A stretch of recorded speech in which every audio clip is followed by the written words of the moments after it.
Oh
याचकाचा भार घेऊ नये रझार मज भीक काही देवा प्रेम भातुके पाठवा तुका म्हणे दान सेवा घेतल्या वाचून मज भीक काही देवा प्रेम भातुके पाठवा पांडुरंग गुरु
सद्गुरु गंगागिरी महाराजांच्या कृपेने सद्गुरु श्री नारायणगिरी महाराजांच्या आशीर्वादाने आषाढ वद्य एकादशी श्री क्षेत्र पुण्यस्तंभ पुणतांबा माता गोदावरीच्या तीराला चांगदेव महाराजांच्या समाधीस्थळी सालाबाद प्रमाणे सद्गुरु गंगागिरी महाराजांपासून चालत आलेली ही परंपरा युगराज सद्गुरु गंगागिरी महाराजही याच ठिकाणी सप्ताह जाहीर करीत असत. सप्ताह याच ठिकाणी पूर्वीपासून जाहीर करण्याची परंपरा आहे. गंगागिरी महाराजांच्या नंतर हरिगिरी महाराज, नागगिरी महाराज, सोमेश्वरगिरी महाराज, गुरु नारायणगिरी महाराज हे सर्वच महात्मे याच ठिकाणी सप्ताह जाहीर करीत असत. गुरुवारी नारायणगिरी महाराजही याच ठिकाणी सप्ताह जाहीर करीत असत. फक्त आता सप्ताहाला नियोजन करता जास्त दिवस लागतात म्हणून अगोदरच सूचना द्यावी लागते. पण अजून सप्ताह अधिकृत सांगितलेलं नाही आहे. अजूनही बदल होऊ शकतो बरं का. काही काही लोक 8 दिवसात तयारी करणारे.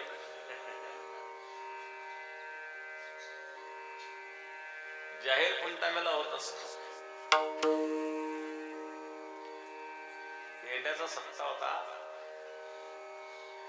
बेंड्याच्या सप्ताहाच्या वेळेला ध्वजारोहणाला भास्करगिरी महाराज होते आणि तिथं काही राजकीय नेत्यांची वगैरे भाषण वगैरे झाली.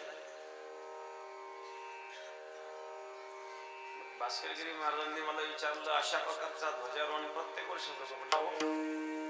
मग एवढी भाषण प्रत्येक वेळा होतात का? म्हटलं हो. मग याच्यात जर काही बिघडलं तर? म्हटलं बिघडलं तर आम्ही काय अजून नारळ दिलंच नाही. जरी ध्वजारोहण झाला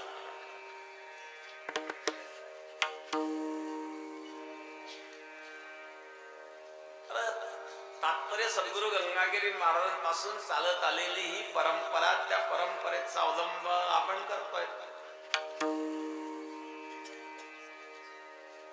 तर याकरिता उपस्थित सर्व भक्तगण, चारही फळातील चारही प्रहरातील विणेकरी, भजने मंडळ, गायक वादक मंडळ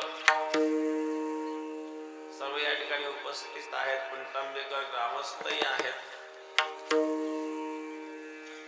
आणि उपस्थित मान्यवर माननीय माजी आमदार फुलेताई या ठिकाणी उपस्थित आहेत. फुलेताईंना मी या ठिकाणी धन्यवाद देईल, कारण ज्या मंडपात आपण बसलोय तो मंडप फुलेताईंनी त्यांच्या आमदार निधीतून दिलेला आहे.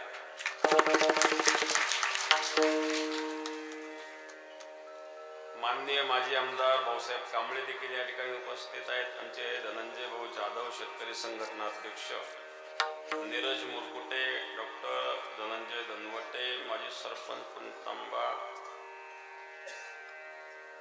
चे धनंजय भाऊ दोरडे. किती धनंजय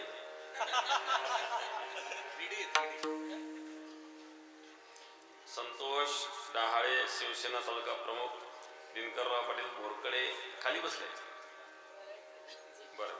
बरं स्टेजवर पण आता सगळेच बसायचं म्हटलं, पण तुम्ही ज्येष्ठ असले तरी चालले असते. सर्व कमिटी, पुणतांबेकर ग्रामस्थ, सर्व भक्त मंडळ, प्रिंट मीडिया, इलेक्ट्रॉनिक मीडिया, सर्व पत्रकार बंधू, सर्वांना या ठिकाणी धन्यवाद. थोड्या वेळ कीर्तन सेवा करूया आपण. आपल्याला सप्ताहाच्या प्रहरांची यादी पण आपण इथं गावांचे नावं जाहीर करीत असतो. गावांचे नावं जाहीर करताना एखाद्या गावचं नाव जर त्या प्रहरात आलेलं नसेल तर ते इथंच आपण क्लिअर करीत जा. काही लोक सप्ताहात आम्हाला भेटतात आणि आमच्या गावात राहिलं तर त्यावेळेला ते आमच्याकडे ठेवून उपयोग नाही, तर गर्दी असते. ते गिरदीत कोणी चिठ्ठी दिली खिशात तशी राहते, नंतर ते नाव परत इकडे येतच नाही आधीला. मग शक्यतो इथं किंवा तिथं भेटायचं असेल तर आपण चौकदारला भेटलं पाहिजे. आम्हाला भेटून उपयोग होत नाही, कारण आम्ही गर्दीत असतो. त्या गोष्टी आमच्या डोक्यात लक्षात राहतही नाही. जरी तुम्ही चिठ्ठी दिली तरी ती चिठ्ठी खिशात जरी ठेवली तर त्या गर्दीमध्ये कुठं जाते ती चिठ्ठी, परत ते नाव तसं राहून जातं, परत पुढच्या वर्षी तोच प्रॉब्लेम. म्हणून त्याकरता आपण इथं पुणतांबेला ती यादी वाचून दाखवत असतो. एखाद्याचं गावचं नाव राहिलं तर ते आपल्याला परत इथं नोंद करून पुन्हा ज्यावेळेला आपण सप्ताहामध्ये तिथं बॅनर लावतो त्याच्यावरती नाव मग येतं. असो, आज पुणतांबा यात्रा आहे. ही पुणतांब्याची चांगदेव महाराजांची यात्रा योगीराज सद्गुरू गंगागिरी महाराजांनी सुरू केलेली आहे. कारण चांगदेव महाराजांची तशी अधिकृत जुनी यात्रा म्हणजे शिवरात्रीची यात्रा असायची. परंतु आषाढ वद्य एकादशीला गंगागिरी महाराज सप्ताह जाहीर करीत असत आणि म्हणून त्या निमित्ताने हा यात्रोत्सव सुरू झाला.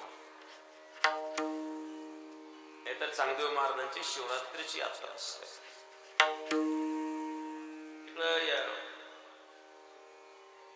तापीच्या तीराला चांगदेव महाराजांचे जे तपस्थळी आहेत तिथं सुद्धा शिवरात्रीलाच यात्रा भरत असते. इथेही शिवरात्रीला भरत होती किंवा आजही थोडीफार भरत असेल. भरते का शिवरात्री? भरत असेल.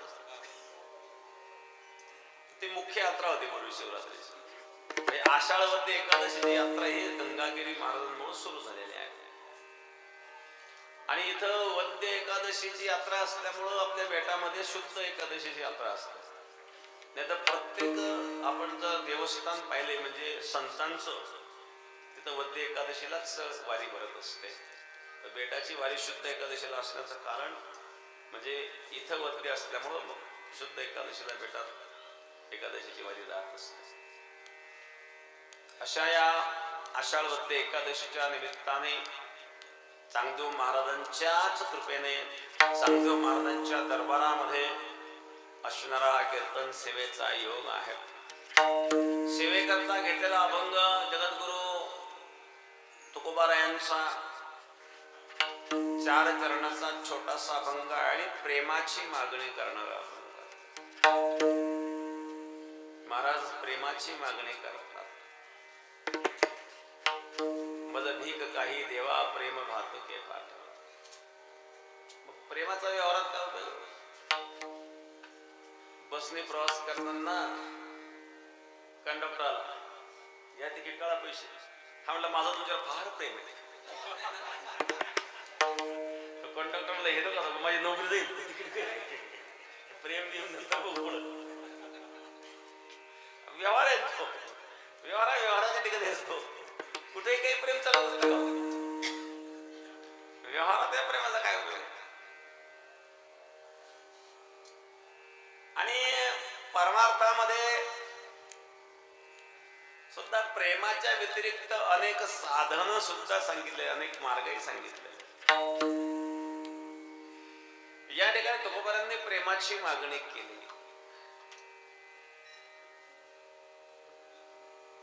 आणि मागणी करण्याचा अधिकार बघा, अधिकार काही गोष्टीचा महत्वाचा असतो. प्रेम विषयावर तुकोबारांनी बोलावं कारण तुकोबारांची भक्ती तशी होती. प्रेमाबद्दल बोलणारे फार असतात. काही लोक असं व्याख्यान करतात की त्या प्रेमाचं व्याख्यान करताना तेही रडतात, समोरच्यांना रडवतात. कीर्तनाची वेळी रळे पळेल डोळे, प्रेमे विन डोळे गळतात. हे खरं प्रेम नाही. प्रेम अंतःकरणातून असावं. प्रेमाचा दिखावा नाटकातले नटही रडतात, लोकांनाही रडवतात, पण त्यांना पैसे कमवायचे असतात. लोक जेवढे रडले तेवढे रेट वाढले. काही हसवण्याचे पैसे घेतात, काही रडवण्याचे पैसे घेतात. आणि अशा प्रकारे प्रेमे विना डोळे गळतात. प्रेम नसताना डोळे गाळणारे सुद्धा असतात. प्रेम ही अंतःकरणाची अवस्था आहे. प्रेम हा शब्दाचा विषय नसतो. अनिर्वचनीय प्रेम स्वरूप. प्रेम हे अनिर्वचनीय असतं, जे शब्दाने व्यक्त होत नसतं. तुकोबारांचा अधिकार सर्वांना सगळा अधिकार नसतो. नेहमी सांगत असतो, किती मोठा वकील असू द्या, किती बुद्धिमान वकील असू द्या, सगळ्या कायद्याचं ज्ञान असू द्या, पण जजमेंट लिहिण्याचा अधिकार वकिलाला नाही, तो न्यायाधीशांना आहे. कदाचित वकील एखादा न्यायाधीशापेक्षाही हुशार असू शकतो, परंतु वकिलाकडे तो अधिकार नाही आहे जजमेंट लिहिण्याचा. तो न्यायाधीशाकडे अधिकार आहे. परमार्थामध्ये सुद्धा कोणताही अधिकार कोणाला नाही आहे. अधिकार प्राप्त करण्याकरिता त्या क्षेत्रामध्ये तपस्या साधना असावी लागते.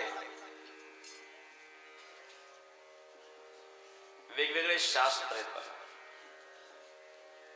सांख्यशास्त्र म्हटल्यानंतर अधिकारी आहे कपिल मुनींनी सांख्यशास्त्र लिहिलंय. योगशास्त्राचे अधिकारी आहेत पातंजली, योगशास्त्र पातंजलींनी. मीमांसक पूर्वमीमांसक मीमांसाचा अधिकारी आहे जैमिनी. न्यायशास्त्र गौतम कणाद आणि गौतम यांनी न्यायशास्त्र लिहिलेलं आहे. न्यायशास्त्राचे अधिकारी वेदांत शास्त्राचे अधिकारी व्यास, आद्य शंकराचार्य, ज्ञानोबराय, तुकोबाराय या सर्व संतांनी सुद्धा वेदांताचाच अर्थ म्हणला. तुकोबाराय सुद्धा सांगतात वेदाचा तो अर्थ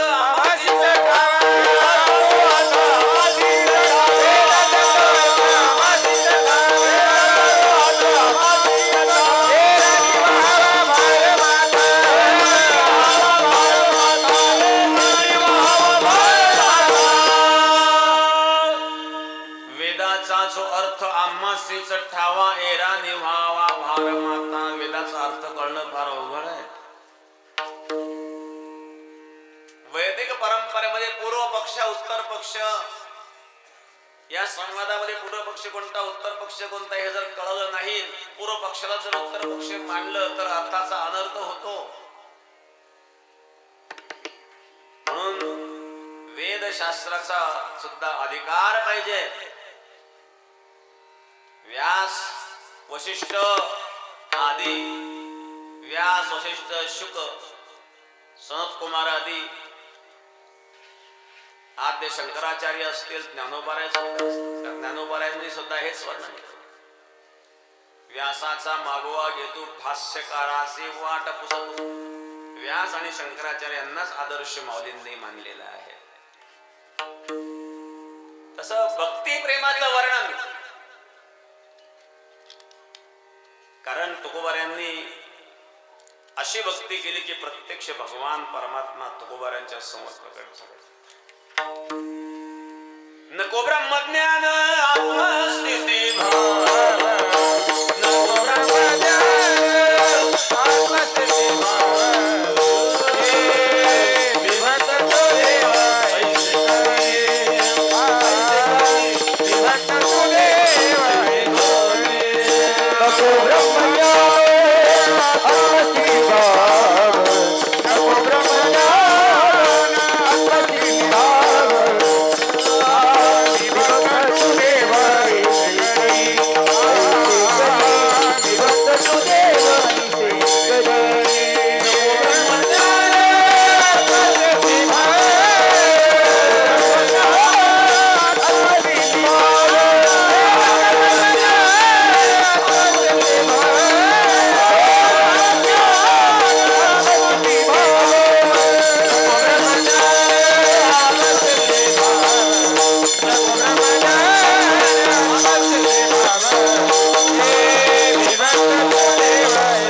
हा अधिकार तुकोबारांचा आहे. तुकोबार या ठिकाणी प्रेमाची मागणी करतात, पण मागणी करण्याची पद्धत असते. समजा एखादा भिकारी गेला तुमच्या घरातून पलंगावर येऊन बसला, द्या मला, आज चालतं का? कोणी पाहिलं तुम्ही असं भिकारी घरात पलंगावर भीक मागतो? मग त्याला दारात उभं राहावं लागतं. मागणी म्हटल्यानंतर मागणाऱ्यामध्ये नम्रता असली पाहिजे, तर देणारा देईल. मागणारात नम्रता असावी. दुसरी महत्वाची गोष्ट, द्वारात उभं राहावं लागतं मागणाराला. तुकोबारे सुद्धा भगवंताच्या द्वारात उभे राहिले. तिथं भगवंताशी तुकोबाऱ्यांचा संवाद आहे. तुकोबाऱ्यांचा तुकोबाऱ्यांचा जनाशी संवाद आहे, तुकोबाऱ्यांचा स्वतःच्या मनाशी संवाद आहे, तुकोबाऱ्यांचा संताचा संताशी संवाद आहे, तुकोबाऱ्यांचा स्वतःचा भगवंताशी संवाद आहे. असे अनेक संवाद आपल्याला पाहायला मिळते तुकोबाऱ्यांचे. तुकोबाऱ्यांचा हा भगवंताशी संवाद आहे. आणि महाराज काही मागणी करतात. आता मागणं योग्य आहे का? कोणी असू द्या, साधूला मागणं तर अजिबात योग्य नाही. मग तुकोबारा इथं मागण्या करता का आले? काही मागणे हे आम्हा अनुचित, वडिलांची रीत जाणत. काही मागणे हे आम्हा अनुचित, काही मागणं हे आम्हाला अनुचित आहे. आमच्या वडिलांची रीत आहे, कधी कोणाला काही मागायचं नाही, काही झालं तरी मागायचं नाही. पण काही मागणे हे आम्हा अनुचित, याचा अर्थ काही मागणं अनुचित आहे, पण काही मागणं उचित असू शकतं. नाही का? इथं दोन अर्थ होते. काही मागणं हे आम्हाला, काही मागणं हे आम्हाला अनुचित आहे, पण काही मागणे हे आम्हाला अनुचित. याचा अर्थ काही मागणं अनुचित आहेत, याचा अर्थ काही मागणं उचित असू शकतं. मग काय मागितलं? प्रथमतः मागण्याकरता द्वारात उभं राहावं लागतं. भगवंताच्या द्वारात तुकोबाराय उभे आहे. महाराज समजा, हे देवा मी तुझ्या द्वारात उभा आहे. कशा करता उभा आहे? याचक आणि भिकारी रूपाने तुमच्या द्वारात मी उभा आहे. प्रथम चरणामध्ये ठाकलो से द्वारी, ठाकलो से द्वारी, ठाकलो से द्वारी, ठाकलो से द्वारी, ठाकलो से द्वारी, ठाकलो से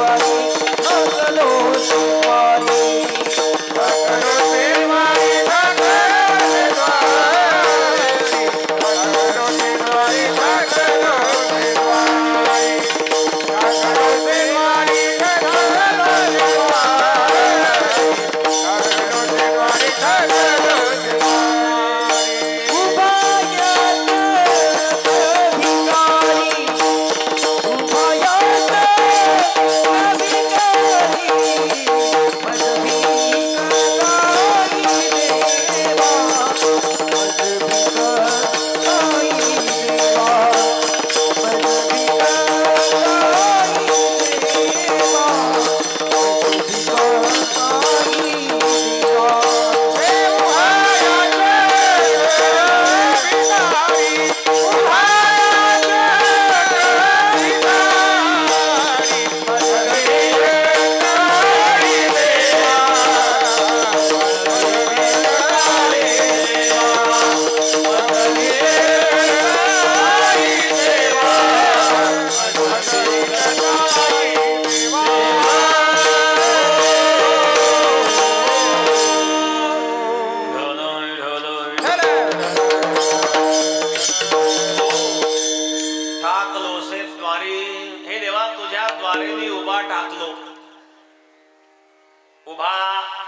से द्वारी, याचक म्हणजे याचना करणारा, भिकारी म्हणजे भीक मागणारा. या दोन्ही शब्दात काय वेगळे म्हणायचं? याचना करणारा म्हणजे भिकारीच, भिकारी म्हणजे भिकारीच. मग वेगवेगळे दोन शब्द वापरायची काय गरज होती? याचक भिकारी. एकाच ठिकाणी एकाच अर्थाचे दोन वेळा शब्द वापरणं हा एक पुनरुक्ती दोष आहे. पुन्हा पुन्हा तेच ते शब्द उच्चार. शास्त्रानुसार, व्याकरण शास्त्रानुसार हा पुनरुक्ती दोष आहे. कारण याचक शब्दाचा अर्थ सुद्धा भिकारीच होतो आणि भिकारी शब्दाचा अर्थ सुद्धा भिकारीच होतो. मग याचक आणि भिकारी हे दोन वेगवेगळे शब्द वापरण्याची तर काय गरज होती? ठाकलो से द्वारी, उभा याचक भिकारी. या ठिकाणी पुनरुक्ती आहे का वेगवेगळे अर्थ आहेत? तुकोबारा तर पुनरुक्ती करणार नाही. मग दुसरा अर्थ काय असू शकतो? भिकारी दोन प्रकारचे पाहायला मिळतात. काही गरीब भिकारी असतात, काही श्रीमंत भिकारी असतात. मला गरीब भिकारी बरोबर आहे, पण श्रीमंत भिकारी कसे काय होणार? जे श्रीमंत आहे ते भिकारी असतील का? त्यांना काय करायचं, स्वतः श्रीमंत आहेत. श्रीमंत भिकारी कोण? रावण भिक्षा मागण्याकरता सीतेकडे आला. रावण गरीब होता का श्रीमंत? रामाची प्रॉपर्टी किती होती? शुद्ध कांचनाची सप्तकोटी, 7 कोटी सोन्याची घरं होती. रावणाच्या एका बंगल्याचं व्हॅल्युएशन आजच्या मार्केटच्या हिशोबाने काढलं तर सोन्याचा काय भाव आहे?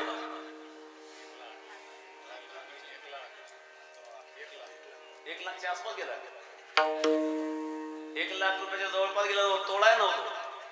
मग बंगला बांधायला किती तोळे मटेरियल लागतं? इथं तोळ्याचा हिशोब आहे का? मग रावणाच्या बंगल्याचं व्हॅल्युएशन काढलं, आपली सगळी प्रॉपर्टी विकली तर रावणाचं बाथरूमही व्हायचं नाही. मग याला गरीब म्हणावं का? असा असणारा हा रावण हातामध्ये भिक्षा पात्र घेऊन भीक मागण्याकरता आला. कथा सर्वांना माहिती आहे रामायणामध्ये. मारीच राक्षसाला मारण्याकरता राम गेलेला आहे. रामाच्या विरहित लक्ष्मण होता. लक्ष्मणाला सुद्धा सीतेने काढून दिलं, पण लक्ष्मण रेखा ओढून लक्ष्मण निघून गेला आणि रावण त्या ठिकाणी भीक मागण्याकरता आला.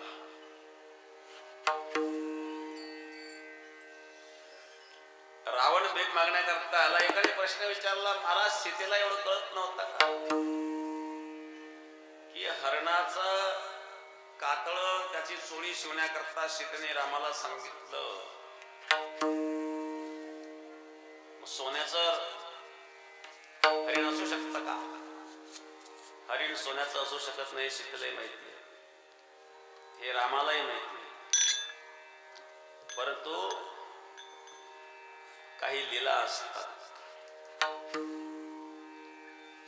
एकदा एका माणसाने प्रश्न विचारला, महाराज रावणाने सीतेला पळवून नेलं आणि रावणाचा वध करून राम विजयी झालेत. विजयी झाल्यानंतर सीतेला अग्निपरीक्षा द्यायला रामाने सांगितली. मग सीता जर शुद्ध आहे, जर रामाला माहित होतं तर अग्निपरीक्षा घेण्याचे काय झालं नाही? असा काही प्रश्न उपस्थित करणारे बरेच लोक असतात. यातलं रहस्य खूप काही वेगळं आहे. जसे वरून दिसतंय तसंही आत नाहीये. एक तर रावणाने सीताजी नेली. आपण जर अध्यात्म रामायण पाहिलं, अध्यात्म रामायणामध्ये आणि ब्रह्मवैवर्त पुराणामध्ये कथा, रावण जेव्हा आकाश मार्गाने चाललेला होता, कोणी एक स्त्री, तपस्वी स्त्री तपस्या करत बसलेली होती. भगवान विष्णूला वरण्याची इच्छा, भगवान विष्णूशी विवाह करण्याच्या इच्छेने तपस्या करीत होती. तिचं नाव होतं वेदवती. रावणाने जेव्हा तिला पाहिलं, रावणाचा स्वभाव होता एखादी सुंदर स्त्री पाहिल्यानंतर तिला आत्मसात करायचं म्हणजे करायचं, असं करून 80,000 बायका केल्या होत्या त्यांनी. रावणाने, रावण तिथं आला आणि रावणाने त्या तपस्विनीला विचारलं आणि सांगितलं, मला तुझ्याशी विवाह करायचं. सांगितलं, मी भगवान विष्णूची आराधना करीत आहेत. भगवान विष्णूंनाच मी पतिरूपाने वरलेला आहे, त्या व्यतिरिक्त कोणी माझा पती होऊ शकत नाही. रावणाने बळजबरीने ओढण्याचा प्रयत्न केला. रावणाने केस धरले. केस धरल्यानंतर एक झटका दिल्याबरोबर ते केस हातातले तुटले आणि ते रावणाच्या हातात, काही केस रावणाच्या हातात आले. आणि ती जी तपस्विनी होती तिने सांगितलं, रावणा, तुझ्यासारखा दृष्ट मी आजपर्यंत पाहिलं नाहीये. तुझ्या मृत्यूला कारण मी होणार आहे.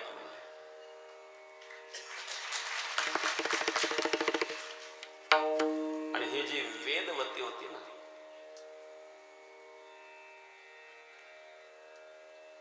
ज्याला मारीच राक्षस त्या ठिकाणी आला,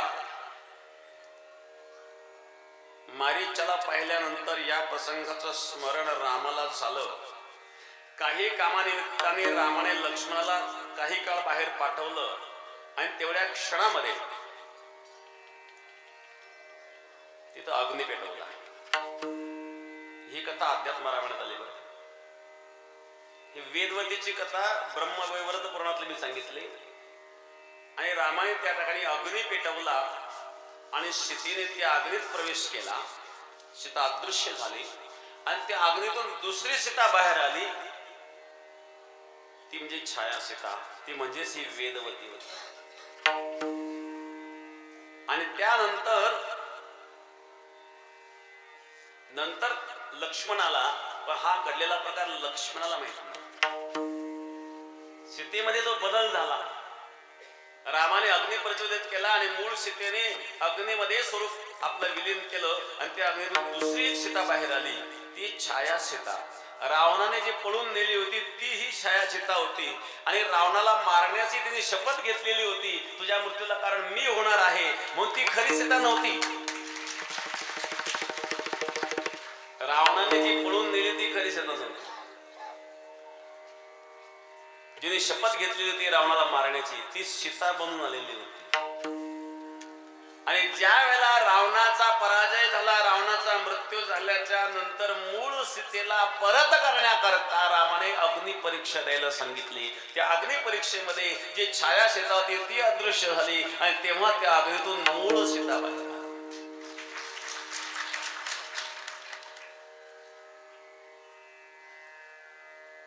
हे रहस्य एका ग्रंथाच्या वाचनातून कळणार नाही, केवळ रामायण वाचलं तरी हे कळणार नाही. त्या रामायणाचं विश्लेषण करणारे, कारण अध्यात्म रामायण हे व्यासांनी लिहिलेलं आहे. वाल्मिकी रामायणाचं विश्लेषणच अध्यात्म रामायणामध्ये आहे. आणि म्हणून आपण जर अध्यात्म रामायण पाहिलं तर लक्षात येतं की रावणाने पळून नेलेली सीता ही खरी सीता नव्हती. म्हणून यातलं रहस्य काही वेगळं आहे की रामाला माहित नव्हतं सीता शुद्ध आहे आणि रामाने विनाकारण अग्निपरीक्षा घेतली असा अर्थ नाहीये. अग्निपरीक्षेचं एक वेगळं कारण आहे आणि की व्यावहारिक दृष्टीने एक कारण आहे. वाल्मिकी रामायणामध्ये एक कारण त्या ठिकाणी सांगितलं. ज्या वेळेला रामाने सीतेची अग्नि परीक्षा घ्यायचं ठरवलं त्यावेळेला लक्ष्मणाने विरोध केला, हनुमानजीने विरोध केला, सर्वांनीच विरोध केला. सांगितलं असं करता येणार नाही, योग्य नाही आहे. तेव्हा रामाने सांगितलं, सीता रावणाने पळून नेल्याच्या नंतर जे लांछन माझ्यावर आलं होतं ते मी आता रावणाला ठार मारून ते दूर केलेलं आहे. स्वकर्तृत्वाने मनुष्याने आणि स्वतःच कार्य सिद्ध करायचं असतं. जसं मी माझं कार्य स्वकर्तृत्वाने सिद्ध केलं तसं सीतेला देखील तिचं कार्य स्वकर्तृत्वाने सिद्ध करायचं आहे. हे मला माहिती आहे, सीता शुद्ध आहे, पण स्वकर्तृत्वाने सिद्ध करण्याकरिता हे करावंच लागणार आहे. कुठले कार्य असेल, एखादा मनुष्य मोठ्या माणसाच्या जवळ असतो म्हणून त्याला काही गोष्टी सूट असतात, परंतु जो खरा बुद्धिमान असतो तो तू माझ्या जवळचा असू द्या, अगोदर तुझी जास्त परीक्षा महत्वाची का तू माझ्या जवळचा आहे. आणि म्हणून या ठिकाणी अग्नि परीक्षा घेतली. हा एवढा कथाभाग सांगायची आवश्यकता नव्हती, पण सहज ओघाला विचारला म्हणून सांगितलं. मला मुख्य उद्देश सांगायचा होता की रावण हा एवढा मोठा श्रीमंत होता, 7 कोटी सोन्याची घरं होती, पण तो भिकारी झाला. ओम भवते भिक्षाम देहि. एका साधूचं रूप धारण केलं रावणाने आणि सीता मातेच्या समोर भिक्षा मागण्याकरता रावण उभा आहे. मग का भिक्षा मागतोय? भिकारी आहे ना. का भिकारी झाला? श्रीमंत असतानाही भीक मागतोय. हा श्रीमंत भिकारी. श्रीमंत भिकारीचं आणखी एक उदाहरण सांगू. आशा निपजली भगवंतासी नीच वामनत्वाले त्यासी. भगवान वामन बळीच्या द्वारामध्ये भीक मागण्याकरता आला. वामन तर भगवान आहेत आणि भगवान म्हटल्यानंतर या विश्वाचं सर्व ऐश्वर्य त्या परमात्म्याकडे असतं. षड्गुण ऐश्वर्य संपन्न भगवान परमात्मा आहे. मग त्याला भीक मागायची काय गरज आहे? बळीच्या द्वारामध्ये तो भिक्षा मागण्याकरता आला. ओम भवती भिक्षाम देही. बळीचा यज्ञ चालू होता. शुक्राचार्य त्या ठिकाणी बसलेले होते, अनेक ऋषीमुनी बसलेले होते. यज्ञ चालू असताना वामन भगवान बाल रूप धारण करून प्रगट झाले. बळी, आजपर्यंत तुझ्या बापासारखा दानशूर कोणी झाला नाही, तुझ्या आजोबासारखा भक्त कोणी झाला नाही, आणि तुझ्या पणजोबासारखा बलवान कोणी झाला नाही. बळीने पाहिलं, कोण आहे हा भिक्षुक? दिसतोय विधभर, गोष्टी करतोय माझ्या आजा पंजाच्या. अरे बाळ, माझ्या आजे पंजे पाहिले का तू? म्हणजे पाहिले नाही, पण वडीलधारे लोक सांगतात ते कोण बोलतो म्हणले. बघा, हे लक्षात ठेवा, एखादा मनुष्य प्रमाणापेक्षा जास्त स्तुतीत करीत असेल तर त्या माणसापासून सावध राहा. आता ही स्तुतीचा अतिरेक झाला. तुझ्या बापासारखा दानशूर कोणी झाला नाही, तुझ्या आजोबासारखा भक्त कोणी झाला नाही, तुझ्या पणजोबासारखा बलवान कोणी झाला नाही. मग वामनाला बळीने विचारलं, सांग बरं माझ्या आजोबा बंधुबांनी काय केलंय? सांग, तुझे पिताजी विरोचनासारखा दानशूर कोणी झाला नाही, तुझे आजोबा प्रल्हादासारखा भक्त कोणी झाला नाही, तुझे पणजोबा हिरण्यकशिपू सारखा बलवान कोणी झाला नाही. कारण ज्याला मारण्याकरता प्रत्यक्ष भगवंताला यावं लागतं, याच्याविषयी बलवान कोण असू शकतो? विचार, ठीक आहे, एवढी स्तुती तू केली, पण तुला काय पाहिजे ते सांग. मेन मुद्द्यावर या. आता एवढं काय स्तुती केली, पाहिजे काय? सांगितलं, मला स्वतःची पूजा पाठ करण्याकरता जागा असेल तर तीन पावलं मावेल एवढी जागा मला असेल. बाई हसायला लागला. 3 पावलं मागेल लागतील एवढी जमीन तुला पुरणार नाही. सांगितलं, मी लालची ब्राह्मण नाही, ब्राह्मणाने संतुष्ट असावं. आणि शेवटी तुका म्हणे, बळी जीव दिला, पायात मूळ रूप धारण केलं.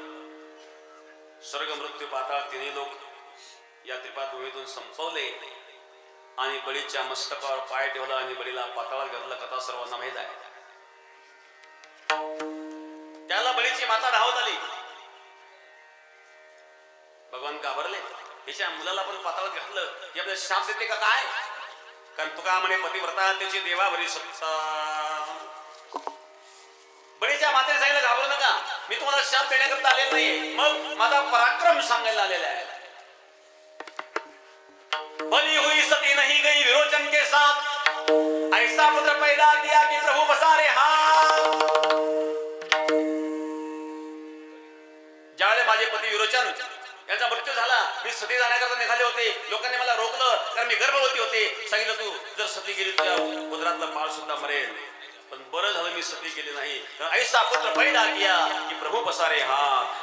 संपूर्ण जगाने ज्याच्यावर हात पसरावे तो भगवान माझ्या मुलापुढे हात पसरवतो. यापेक्षा श्रेष्ठत्व काय असू शकतं? यापेक्षा स्वाभिमान काय असू शकतं?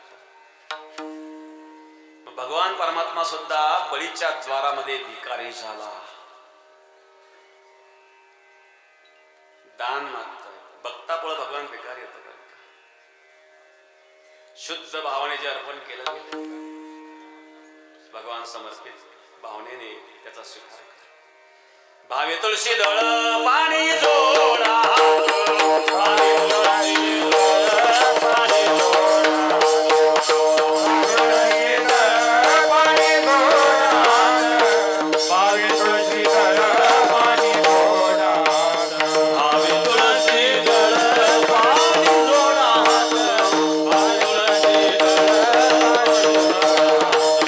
भावे तुळशी दळ पाणी जोडा,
भगवंताला समर्पित करतो, भगवान त्या भक्ताच्या पुढे भिकारी बनतो. पण या ठिकाणी तुकोबाराय सांगतायत, ठाकलो से द्वारी उभा याचक भिकारी. याचक आणि भिकारी दोन्ही एकाच अर्थाचे शब्द आहे, पण सांगतात मी एक गरीब भिकारी आहे. कारण भगवंताच्या समोर जायचं तर नम्रतेने जावं लागतं. नम्रतेने जाऊन तुकोबाराय भगवंताच्या समोर हात जोडून उभे आहे. हे भगवान, मी तुमच्या दारात आहे, याचक होऊन भिकारी. काय होय महाराज तुम्हाला? सांगितलं मला प्रेमाची भीक पाहिजे. द्वितीय चरणामध्ये माझा भीक काय देवा, माझा भीक काय देवा, माझा भीक काय देवा, माझा भीक काय देवा,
सांगितल्यानंतर या, कोणी येऊ नका इकडे.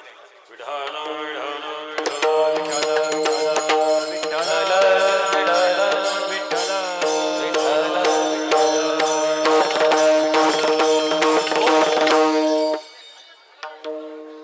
लोसे द्वारे उभा याच्या ठिकाणी सप्ता कमिटी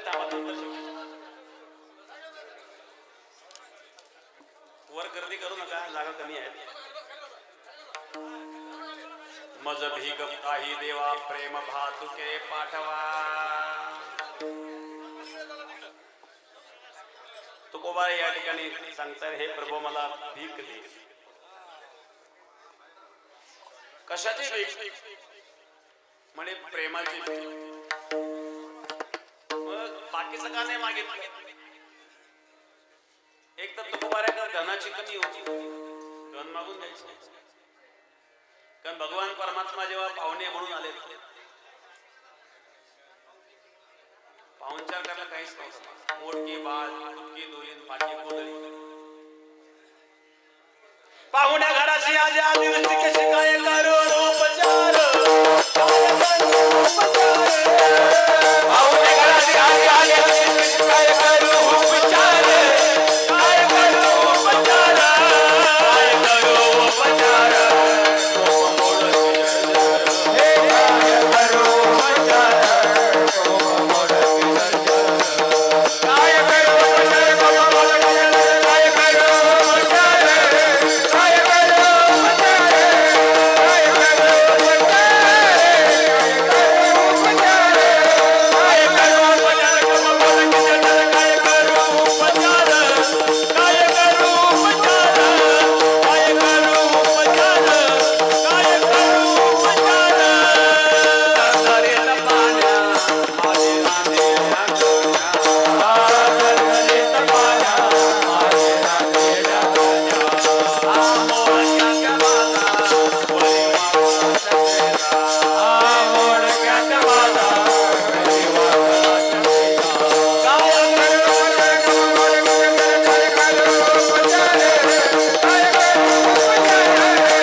स्वयंपाक केला, पातेलवर पाणी दर मूडभर कणी शिजवले. दरदरीत पाण्या माझी रांधलेल्या कण्या, मोडक्या त्या बाजावरील वाकळाच्या शेजा. अशी अवस्था आहे महाराज. मग धन मागून घ्यायचं ना. महाराज सांगतात, न मिळो खावया नवारो संतान, परिहान नारायण कृपा करो. हे आमच्या जीवनात महत्वाचं नाही आहे. भगवत कृपा महत्वाचं. मग इतरही साधन होते, योग जप तप आदी अनुष्ठान आधी काही साधना भगवंताला मागितली असते. प्रेमच मागण्याची काय आवश्यकता? समाधान जप तप अनुष्ठान व्यर्थ कासा या करणे.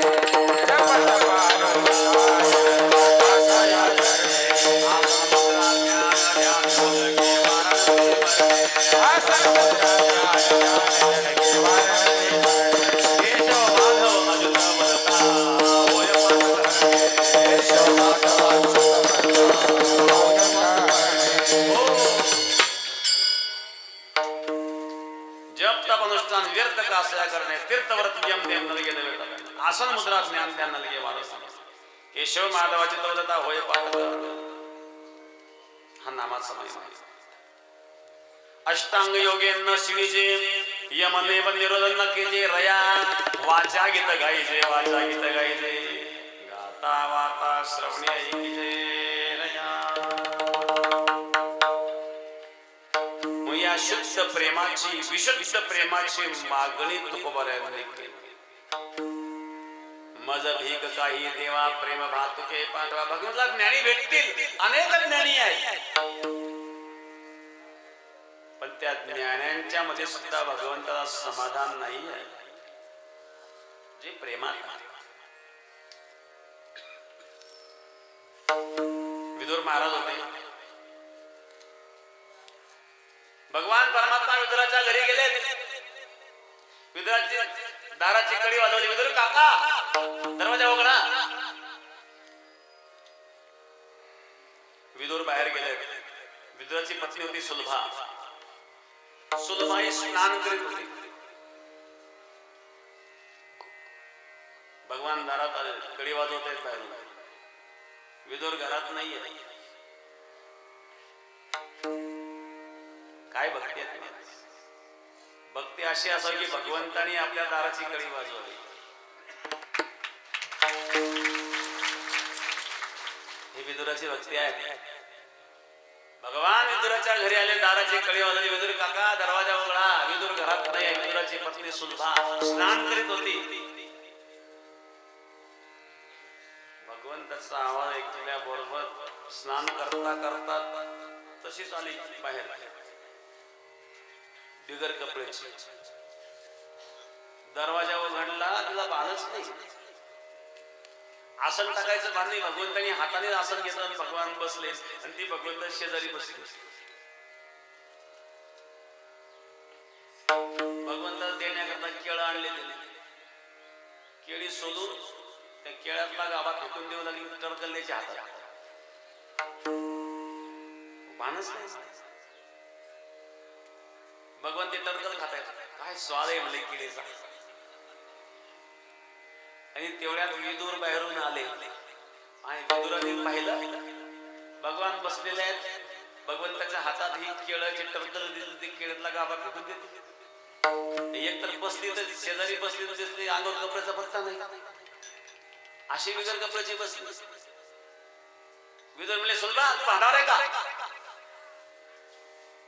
असं म्हटल्यावर सुलभा भानावर आली आणि सुलभा आतमध्ये पळाली. विदुराने माफी मागितली. हे देवा, काय करावं म्हणे या सुलभाला काहीच कळत नाही. केळं खाऊ घालते ते टरकल हातात ते गाभच फेकून देते. माफ करा म्हणले. सुलभाच्या वतीने मी माफी मागतो. विदुर महाराज केळं सोडून देऊ लागले. भगवान म्हणजे त्या टरकलाचा स्वाद येत नाही.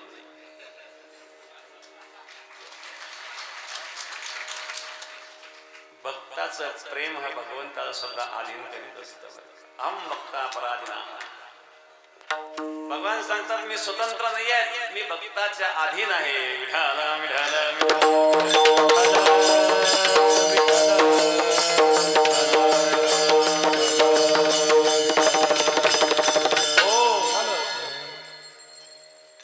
म्हणून भगवंताला प्रेम करणारे भक्त फार कमी आढळतात. आणि प्रेम असावं ते शुद्ध असावं.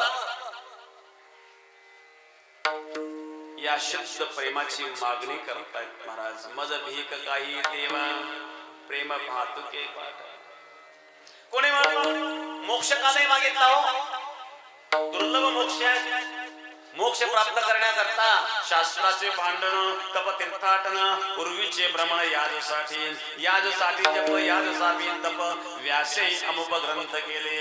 अनेक ग्रंथ जप तप अनुष्ठान सर्व मोक्षा करतायत. मग तुकोबाऱ्याने मोक्ष का नाही मागितला? मोक्ष दुर्लभ आहे. महाराज सांगतात मोक्ष जरी दुर्लभ असला तरी तुमचा मोक्ष तुम्हाला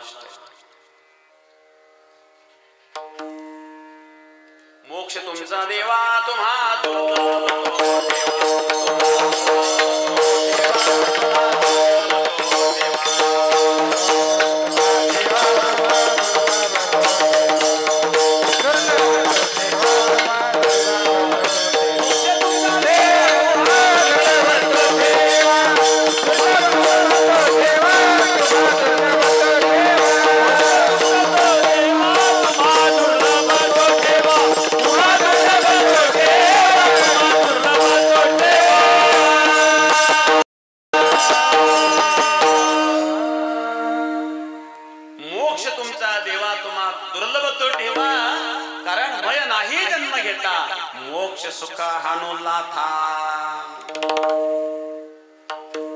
मोक्ष सुखाला आम्ही लाथा मारू. भगवंताच्या भक्तीच्या प्रेमाचा जो आनंद आहे महाराज, तुझ्या नामाचा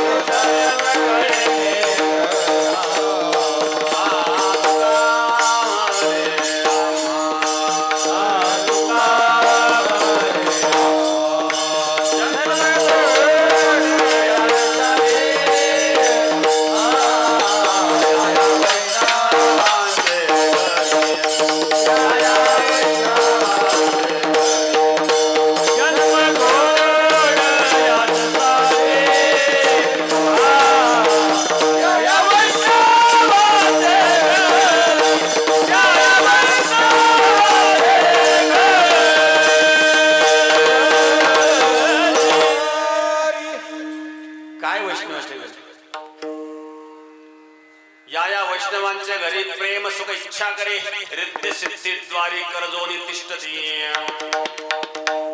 या वैष्णवांच्या घरी प्रेम सुख इच्छा करे, प्रेम सुख इच्छा करत की या वैष्णवांनी आमचा स्वीकार करावा, हे प्रेम आहे. मज भीक काही देवा प्रेम बातुके पाठवा. पावणे 2 वाजत आलेले आहेत. जास्त लांबवणार नाही कारण बरेच लोक उन्हात बसलेले आहेत. सावलीत बसल्यानंतर ठीक आहे, पण उन्हात बसलेले आहेत, ऊन तापतायत, मग तुम्हाला मी जास्त तापवणार नाही. पण आता जर ताप सहन केला तर पाऊस येईल. पावसाची गरज नाही तुम्हाला. पावसाची गरज असेल तर मग एवढा ताप सहन करा.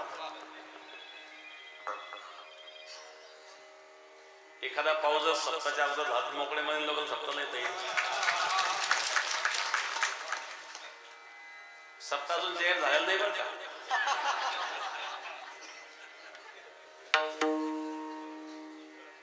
न जाणे एखादा जर 8 दिवसात तयार झालं, 8 दिवस को पाटील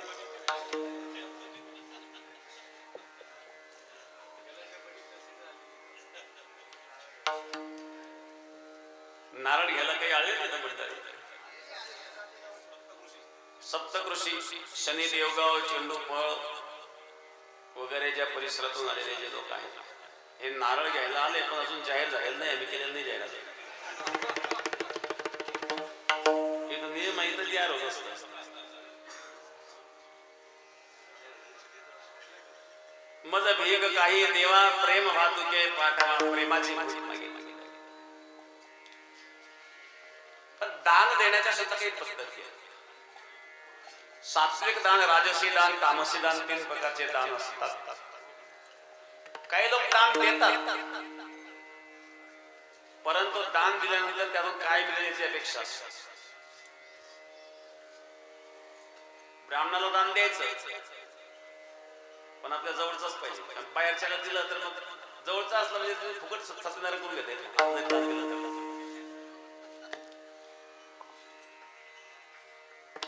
किंवा काही काही नेते काहीतरी दान देतात, पण तालुक्यातच देतात.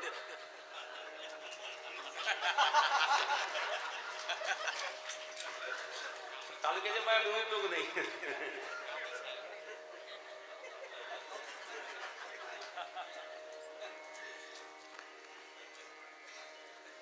याला राजसी दान, हे दान आहे. राजसी दान देश कालेचे पात्रेचं यत्तानम सात्विकम सुतम. देश काल आणि पात्रतेचा विचार करून जे दान दिलं जातं आणि दिलेल्या दानापासून पुन्हा काही मिळण्याची अपेक्षा न करता दिलेलं दान असतं, हे सात्विक दान असतं. किंवा काही दान देतात, या उद्या, या परवा, एक याच्या काला नाही, आज वेळ नाही, उद्या दुसऱ्या दिवशी नाही, आजही वेळ नाही, परवा ये, परवा आला, आजही वेळ नाही. आपण किती वेळा चक्र मारायला दिले दान 10 रुपये, चक्रा किती मारले? याला दान म्हणता येईल बाबू. धर्मराजाकडे कोण एक याचक आला. याचकाला धर्मराजाकडे संध्याकाळ झाली, अंधार पडला, धर्मराजाने सांगितलं सूर्यास्तानंतर दान बंद, उद्या सकाळी असं म्हटल्यानंतर तिथं पांडवांच्या राज्यामध्ये एक आश्चर्याची घंटा होती. जर राज्यात काही आश्चर्य घडलं तर ती घंटा वाजवली जात. धर्मराजाने घंटा वाजवली, भीमाने घंटा वाजवली. भीमाने घंटा वाजवल्यानंतर धर्मराजाने भीमाला विचारलं, अरे भीम, असं काय आश्चर्य घडलं आपल्या राज्यात? आत्ताच मोठं आश्चर्य घडलं. म्हणजे काय? आता एक याचक आला होता म्हणे इथं दान मागण्याकरता. म्हणजे हो, तुम्ही सांगितलं उद्या ये, मग उद्या सांगितलं आश्चर्य काय? मग एवढं मोठं आश्चर्य, क्या जीवन की प्रक्रिया हातों में लिया नाही तेरा घास, हातातला घास सोनं जायचा भरोसा माणसाला नसतो. उद्यापर्यंत आपण जगू शकतो एवढी तुम्हाला गॅरंटी आहे, हे आश्चर्य नाही का?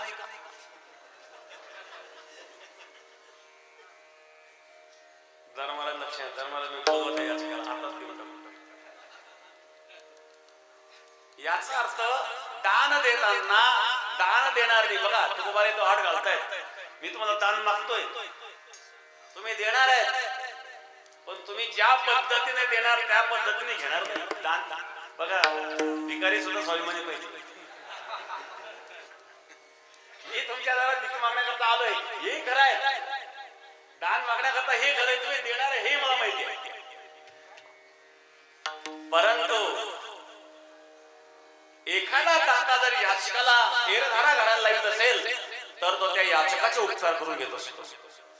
म्हणून तुम्ही याचकाचा भार घालू नका, घेऊ नका आणि मला एरधारा मारायला लावू नका. द्यायचं असेल तर आताच द्या, नाहीतर मी घेणार नाही. तृतीय चरणामध्ये याचकांचा भार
मला एरधारा घालायला लावू नका, याचकाचा भार घेऊ नका, ही एक अट आहे.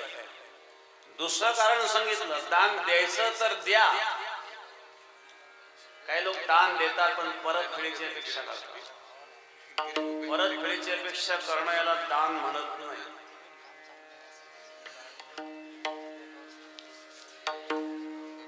एकाने गाय दान दिली, ते सांगितलं मी गाय दान देतो पण हिला वासरू होईल ते आम्हाला परत करा.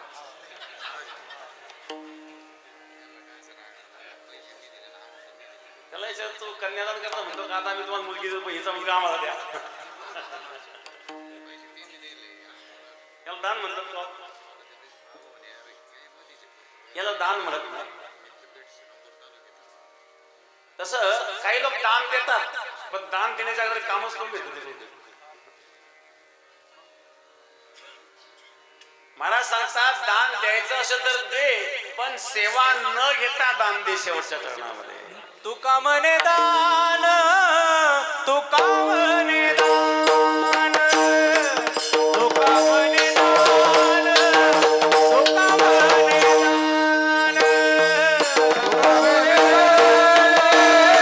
तुका म्हणे दान तुका म्हणे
सप्ताहामध्ये 4 प्रहरे असतात. या 4ही प्रहऱ्यांची जी गावं आहेत ती मी वाचून दाखवतो. एखादं गाव जर यातून सुटलेलं असेल किंवा नावात काही चूक झालेली असेल तर ती आपण इथंच दुरुस्त करून घ्यावीत कार्यक्रम संपल्यानंतर. पहिला प्रहरा विणेकरी आहे.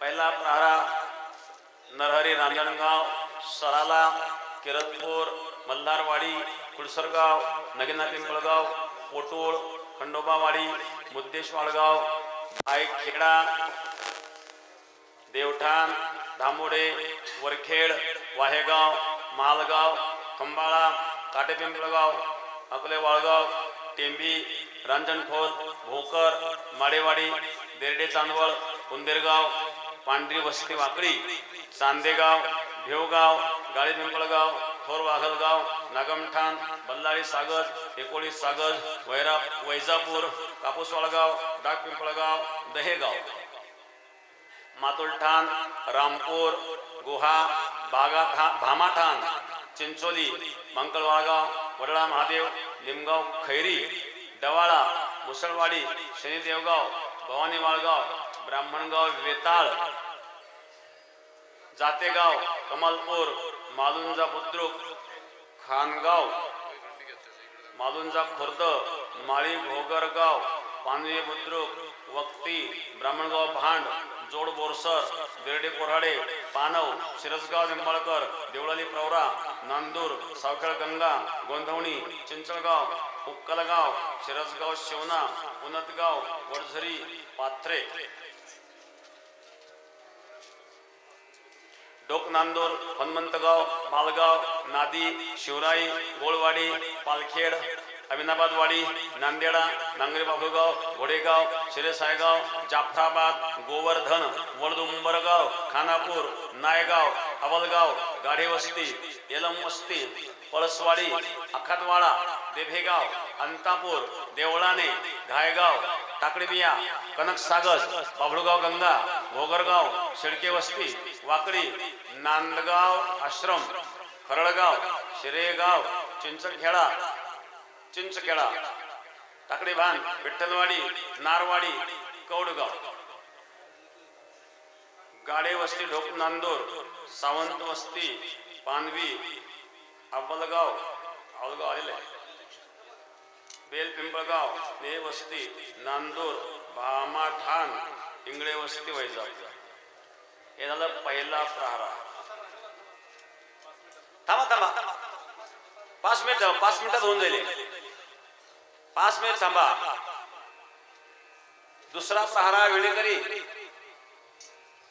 बाजाठाण, कोंडेगाव, विरगाव, कदमवाडी, समनगाव, आडसुरेगाव, रवंदे, कासली, पळेगाव, शिंदेवाडी, चोरकवठे, गारखेडे, कोटमगाव विठोबाचे, न्यारखेडे, जळगाव, अंदरसोल, गवणगाव, रास्ते सुरेगाव, पोहेगाव, देरडे चांदवड, सायाळे, पिंपळकुटे बुद्रुक, तळवाडे, कनकुरी, नवापूरवाडी, सिद्धापूरवाडी, कोपरगाव, गुरुबनगर, गळीम, लाखंडाळा, डोंगरगाव, कोळंब बुद्रुक, विठ्ठलवाडी, वाघाडे, आगरसायगाव, भारम, मुठेवाळगाव, खेरडी, पाचेगाव, वसनापूर, बुट्टेवाळगाव, दामोरी खुर्द, करंजी, सांगवी, आगाठाण, भागाठाण, शंकरपूर, खुलताबाद, कानोबावाडी, गंगापूर, टाकळी, मळेगाव थडी, धारणगाव, मुलेगाव, पिंपळकुटे खुर्द, नांदेसर, आळगाव चोथवा, महादेववाडी, दत्तवाडी, हसनखेडा, शिंदेवाडी, लोहगाव, विठ्ठलनगर, देवदरी, औंढा नागनाथ, सिद्धनाथ वाळगाव,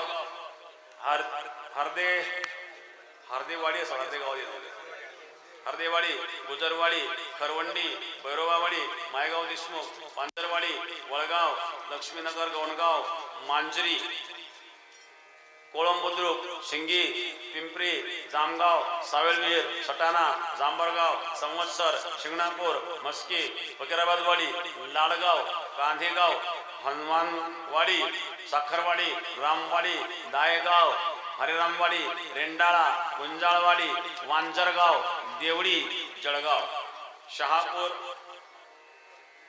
नाऊर, विठ्ठलवाडी, लक्ष्मीनगर, गवणगाव, हनुमानवाडी, गाढे, पिंपळगाव. दुसरा प्रहारा. त्यानंतर पुढचा तिसरा प्रहारा.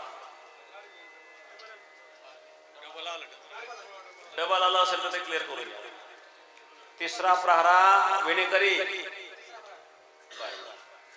गोधेगाव, सावळगाव, आपेगाव, तिळोणी, धोत्रे, भोजडे, लौकी, दहेगाव बोलका, कलेगाव मळे, खोपडी, कोकळगाव, घोळेगाव, शिरसगाव, कोपरगाव तालुक्यातलं शिरसगाव, श्रामपूर तालुक्यातलं शिरसगाव, कारेगाव, प्रतापपूर, मेंढवण, लोहारे, चिंचपूर, शेडगाव, कोराडे, पिंपरी लोकाई, आळगाव, खडके, रामपूरवाडी, दहेगाव, कोराडे, ममनापूर, वाळकी, करजगाव, वरशिंदे, माळीसागर, भगूर, गोयगाव, भूर, पानवखंडाळा, सुराळा, बेलगाव, बजरंगनगर, नाशिक, मानोरी, बालाजी, देडगाव, गणेशपुरी, सुकी, लोणी बुद्रुक, मोमिनपूर, लोणी खुर्द, भायेगाव, हनुमानवाडी, विठ्ठलवाडी, रोटस्थळ, दमणगाव, अंगुलगाव, कासारे, बिलापूर खुर्द, पुनतगाव वाडी, भौरी, मांजरी, पुनतगाव, गुमनदेव, नांदगाव, साकेगाव, भेंडा, सात्रळ,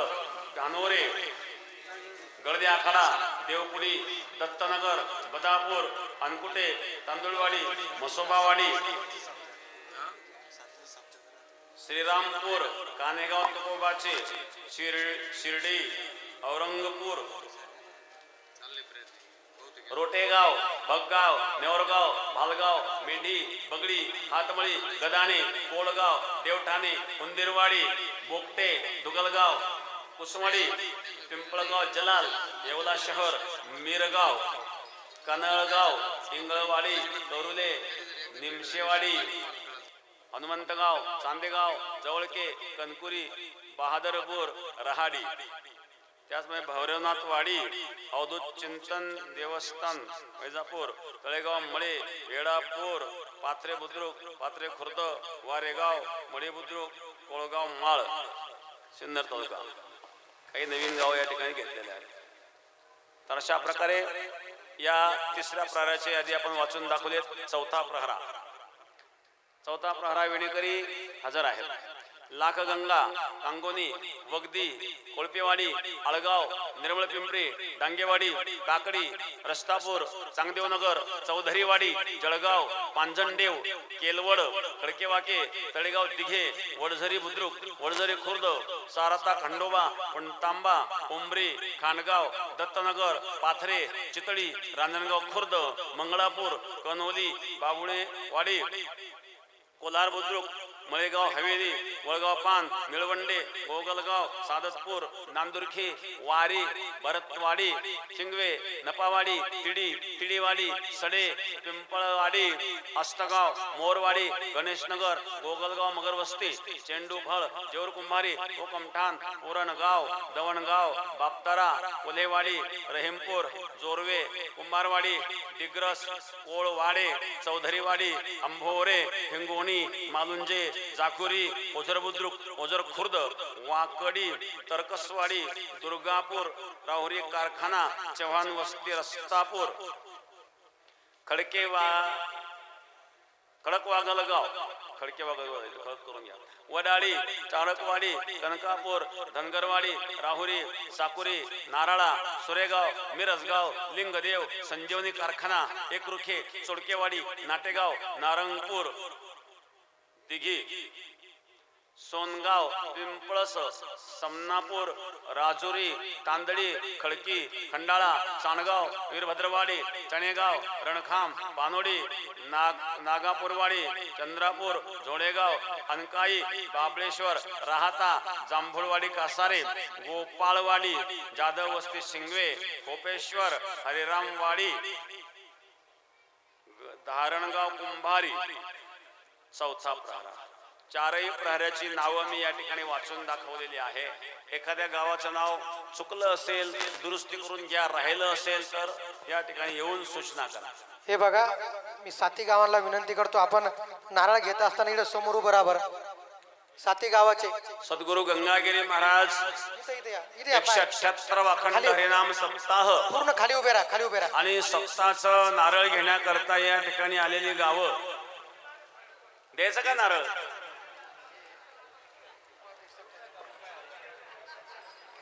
कडेन लाईन लावा. या ठिकाणी 178 अखंड हरिनाम सप्ताह, या सप्ताहाचे उपाध्यक्ष पंत हरिशरणगिरीजी महाराज आणि संदीप महाराज, योगगिरी महाराज, असम योगेंद्रगिरी महाराज. तर त्याचप्रमाणे या ठिकाणी सप्ताह मांडण्याकरता आलेली गावं: आवलगाव, हमरापूर, चेंडूफळ, बामाठाण, बाजाठाण, शनिदेवगाव सप्तकृषी आणि श्री क्षेत्र शनी देवगाव सप्तकृषी मध्ये असणारा सप्ताह. आणि उपस्थित या ठिकाणी अविनाश पटेल गलांडे, पंकज भाऊ टोंबरे या ठिकाणी उपस्थित आहेत.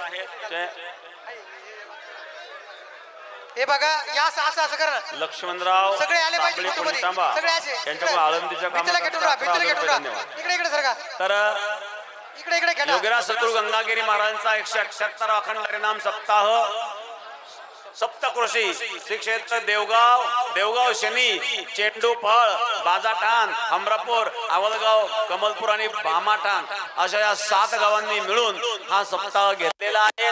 तर सप्ताह कमिटीला, सप्तकृषीतील सर्व सप्ताह कमिटीला धन्यवाद.